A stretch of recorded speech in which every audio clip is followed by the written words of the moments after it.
Night చర్యలు ఎట్టుంటాయో చూడాలా.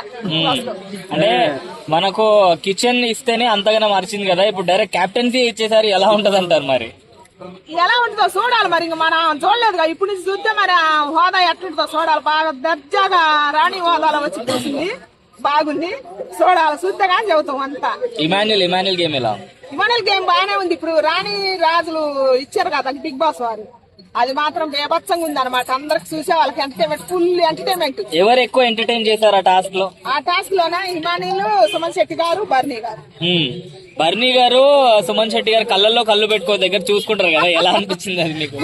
పిచ్చ పిచ్చ నవ్వుతుంది. 3 రోజుల నుంచి భలే పెట్టారు. దీన్ని 4 రోజులు పెంచాలని అందరిని రాజులు రాణి చేయాలా, ఎవరు పరిపాలన ఎట్టుంటుందో చూడాలి.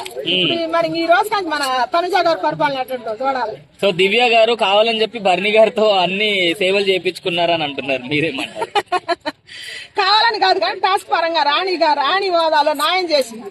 ఆమె కన్నా ఎక్కువ ఇంకా రీతు సోదరు బాగా చేసింది, మామూలు చేయలేదు రాణి గారి హోదాలో. మన ఆర్మీ కళ్యాణ్ ఏమో రాజు హోదాలో ఉన్నాడు, ఆయన రాజు లాగా అనుకుంటా. రీతు సోదరు మాత్రం శిల్పి సత్యభామ క్యారెక్టర్ వచ్చింది అనమాట దాంట్లో.